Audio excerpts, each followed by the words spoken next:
Esse é o único canal no YouTube que tem a Bíblia comentada versículo a versículo. Por isso, que seja bem-vindo, muito bem-vindo ao canal. Que bom estar junto contigo, que bom caminhar essa jornada aqui ao seu lado. Seja bem-vindo. Então vamos lá. Nesse vídeo nós falaremos a respeito do seguinte: você não nasceu para viver isolado. Vamos pensar mais sobre isso? Então vem comigo até o final, não sai daí. Vamos junto?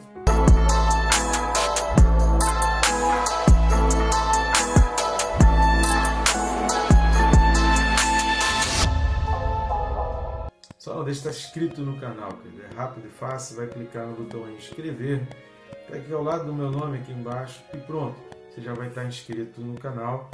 Eu recomendo clicar também no sininho. O sininho ele é uma baita ferramenta para te ajudar, para te disciplinar. Todos os dias aqui, de segunda a sábado, nós temos colocado vídeos comentando a respeito da palavra e tem sido abençoador para muita gente. E isso ajuda, né? Se ter esse aviso, isso te desperta, porque se deixar pela nossa própria conta, a gente deixa para estudar a Bíblia amanhã eu estudo, amanhã eu vejo sobre isso e acaba não estudando nunca. Então marca aí o sininho, marca a opção todas para que você não deixe de estudar a palavra. Afinal de contas, antes do café da terra, tem que ter o café do céu, né? Antes do pão da terra, o pão do céu. Então não se alimente, não alimente seu corpo sem antes estar alimentando a sua alma e deixando uma palavra para você meditar ao longo do dia. Aí durante o dia você vai meditando, você vai refletindo, você vai aprendendo, você vai deixando aquilo entrar no teu coração e entendendo. Tem coisa que às vezes você não compreende no momento, você compreende depois, tá certo? Então vamos lá, o texto desse vídeo está na carta aos Hebreus capítulo 10, versículo 25. Hebreus 10, 25 diz assim: não deixemos de congregar-nos, como é de costume de alguns. Antes, façamos admoestações e tanto mais quanto vedes que o dia se aproxima. Amém? Esse versículo está muito ligado ao versículo anterior. Então, se você não assistiu, assista o vídeo anterior. E esse vídeo também, ele, na realidade, esse versículo, ele é uma introdução ao que vai ser tratado a partir do versículo 26, mais especificamente do 26 ao 31. Então, aquilo que vai ser falado do 26 ao 31 tem a ver muito com esse vídeo. Logo, para você entender melhor os próximos versículos, é importante que você tenha a visão daquilo que a gente vai estar falando aqui. Então, tá? Então vamos lá, mas antes, rapidamente, querido, eu peço algumas ajudas suas para o nosso canal. Nosso objetivo é alcançar mais pessoas e mais pessoas estarem em contato com a palavra de Deus. E como que a gente pode cumprir o ID de Jesus e ir realmente mais longe a todas as criaturas? Como que a gente realmente pode alcançar mais pessoas, inclusive de outras nações? Eu preciso de você, eu preciso que você esteja me ajudando nesse canal. Como que você pode estar fazendo isso? São várias formas que você pode estar fazendo. As primeiras delas, querido, são grátis. Existem algumas ajudas que você pode fazer no nosso canal, que é grátis, rápido e fácil. O famoso triplo C, que é o curtir, comentar e compartilhar, faz parte disso, é grátis e rápido. Curtindo, comentando, o YouTube avisa para mais pessoas e compartilhando você leva além do algoritmo do YouTube, além das indicações do YouTube. E nós fazemos esse trabalho aqui de forma totalmente independente, sem nenhuma remuneração. Você também pode estar ajudando o nosso canal e também o nosso ministério, indo aqui na descrição.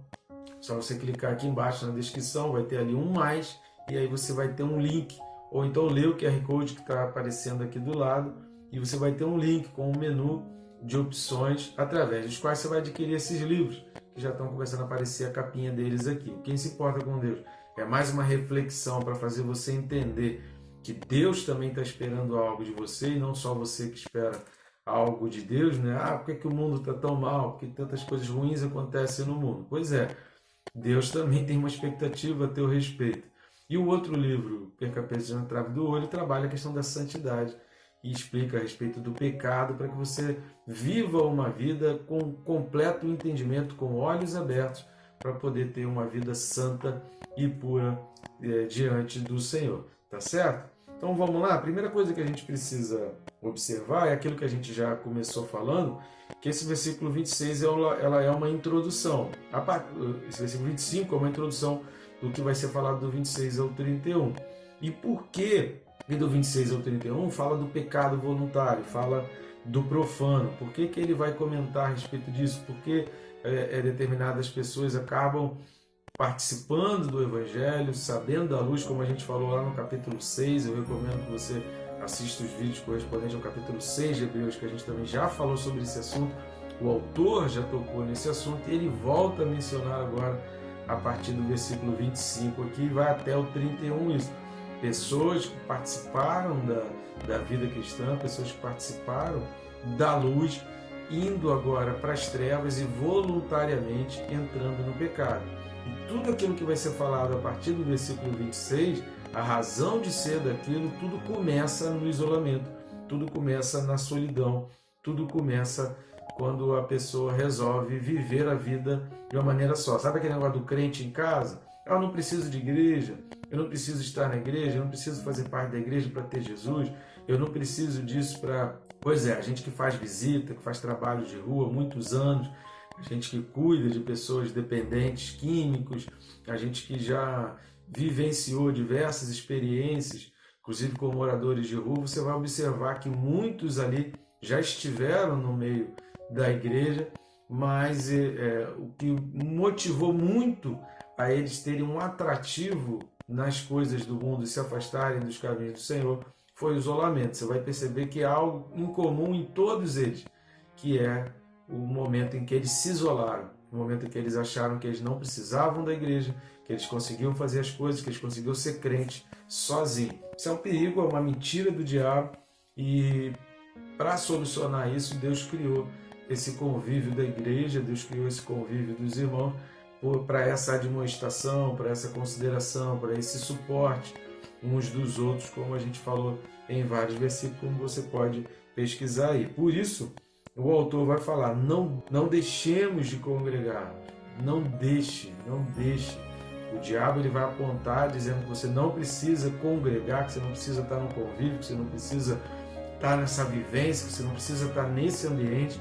Assista o vídeo passado, que nós falamos no vídeo passado, as pessoas com quem você escolhe caminhar, ou elas vão te aproximar da promessa de Deus, ou elas vão te afastar da promessa de Deus. Então a gente precisa saber muito bem quem a gente vai escolher. Querido, isso não se faz da noite para o dia. Isso não é um passe de mágica, isso é uma caminhada, isso é como eu aprendi ao longo da minha vida, né? Você precisa comer 1 quilo de sal com várias pessoas para dentro do meio daquelas várias você escolher 1, 2 ou 3. Como fez Jesus, havia multidões seguindo a Jesus, mas de repente do meio daquelas multidões Jesus escolheu 12 e no meio daqueles 12 Jesus escolheu 3 mais chegados e mais próximos. Isso não acontece da noite para o dia. É óbvio que Deus tem um profundo conhecimento, para Jesus foi um pouco mais rápido, mas isso não significa que para você seja rápido. Você precisa de uma caminhada, você precisa estar junto ali para você ter essa identificação. Agora, o que você não pode de jeito nenhum é procurar o isolamento, achar que você consegue ser crente sozinho, achar que você consegue saber tudo da Bíblia, ter todos os conhecimentos de vida cristã, vivendo de uma maneira completamente isolada. E aí ele vai dizer, olha, não deixemos de congregar como é de costume de alguns. É muito interessante essa expressão, como é de costume de alguns, que a gente está falando de uma carta escrita no primeiro século, a gente está falando de uma carta escrita para os primeiros cristãos, a gente está falando de uma carta escrita quando igreja não era algo organizacional, institucional, igreja eram pessoas reunidas nas casas, isso era igreja.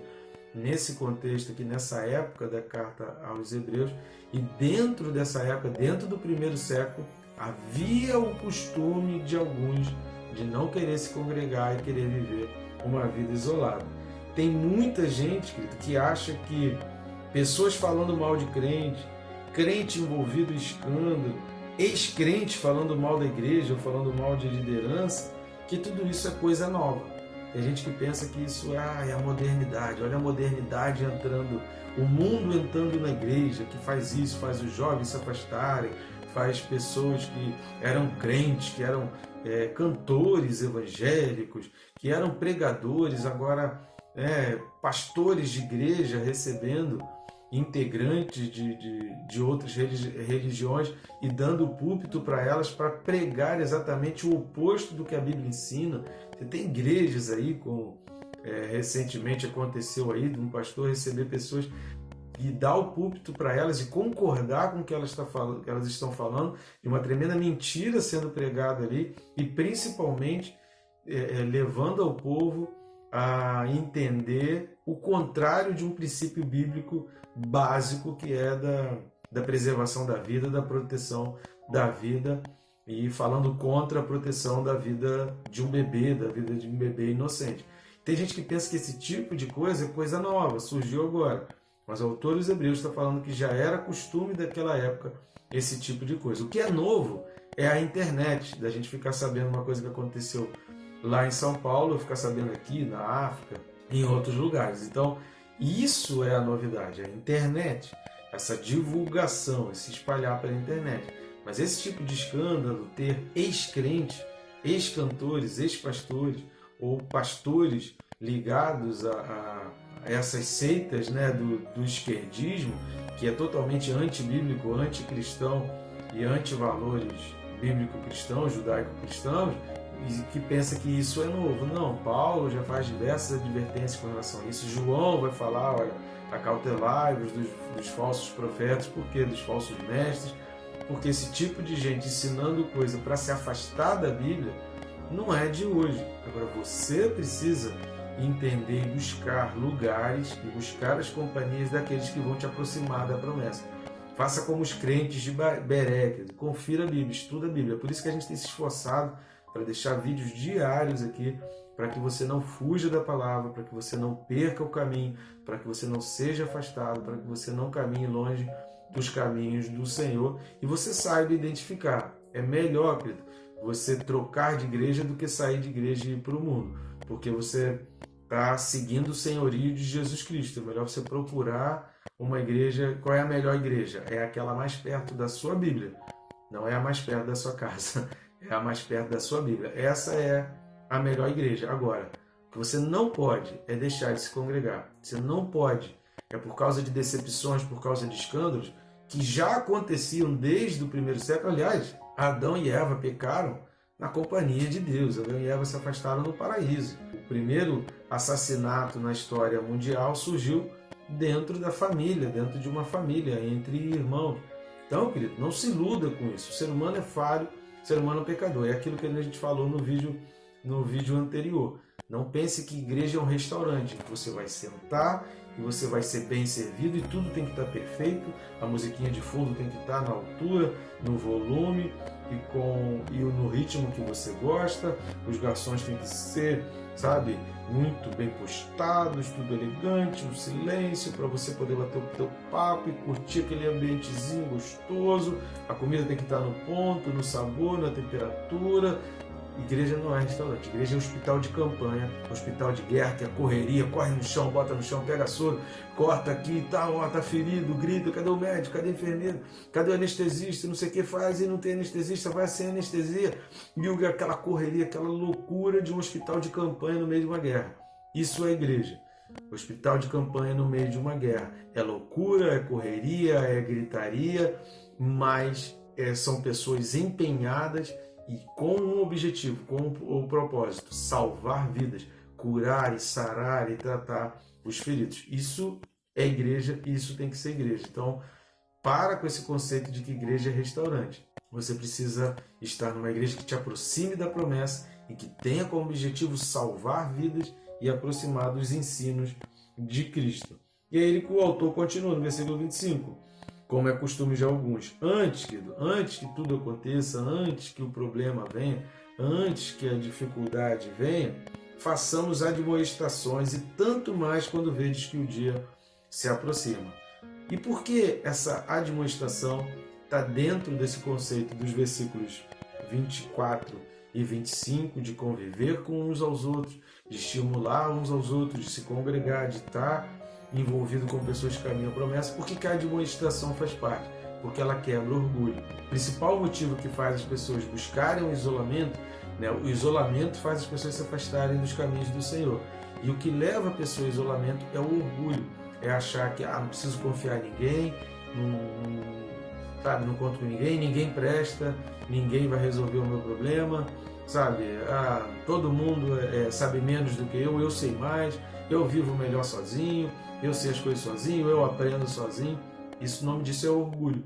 As pessoas que se afastam dos caminhos do Senhor, isso tudo começa lá no orgulho. O próprio Lúcifer, né? Satanás se afastou, criado como querubim, criado como alguém para estar ali ao lado de Deus, guardando a santidade de Deus, mas ele, olhando para a santidade de Deus, ele se encheu de orgulho e ele achou que ele podia ser mais do que Deus, que ele podia ser melhor.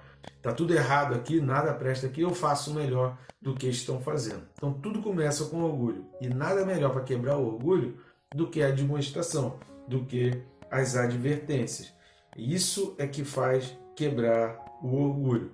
Vamos ler 2 textos para você entender a respeito disso que a gente falou, que é o tema desse vídeo. Você não nasceu para viver isolado. Então o primeiro texto é Provérbios 11, versículo 14. Provérbios 11, versículo 14 fala assim: não havendo sábia direção, cai o povo, mas na multidão de conselheiros há segurança.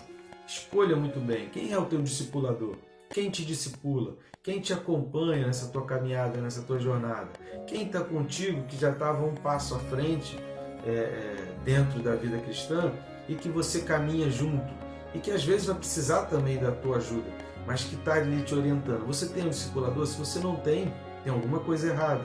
A tua caminhada está completamente errada, porque a gente precisa de discipuladores, a gente precisa de pessoas caminhando mais perto da gente. Nem todo mundo vai ter intimidade, às vezes, para dar um conselho para um casal que está passando por um problema, para dar um conselho um problema que está tendo com um filho. Tem coisas que acontecem com os nossos filhos que a gente não vai contar e nem tem que contar para todo mundo. Você não tem que contar para todo mundo. Agora, você não ter ninguém, nenhuma pessoa com quem você possa compartilhar um problema que você está passando com o filho, um problema que você está passando no teu casamento, um problema que você está passando no teu trabalho, isso é muito perigoso. Então, muito cuidado com esse isolamento, muito cuidado com a falta de conselheiro, com falta de discipulador. Não ter pessoas em quem você realmente possa confiar. Lembrando sempre, ter pessoas em quem você possa confiar não acontece do dia para a noite. São vários quilos de sal que você vai comendo com vários, e dentro desses vários você vai identificando aqueles que vão estar contigo. Um outro texto também muito importante é Gênesis 2, versículo 18. Gênesis 2, 18 diz assim: disse mais o Senhor Deus, não é bom que o homem esteja só, far-lhe-ei uma auxiliadora que lhe seja idônea. Não é bom que o homem viva só. Então, se Deus falou que não é bom que viva só, por que você vai achar que é bom viver só? Se Deus está dizendo que não é bom viver sozinho, você vai chegar e você sabe mais do que Deus, achar que você pode viver sozinho. Não caia nessa cilada, não caia nesse engano, não caia nesse erro de achar que você pode e que você deve viver sozinho. Nunca pense que você caminha melhor sozinho, porque isso é o começo do fim. Que Deus te abençoe, querido, rica e abundantemente.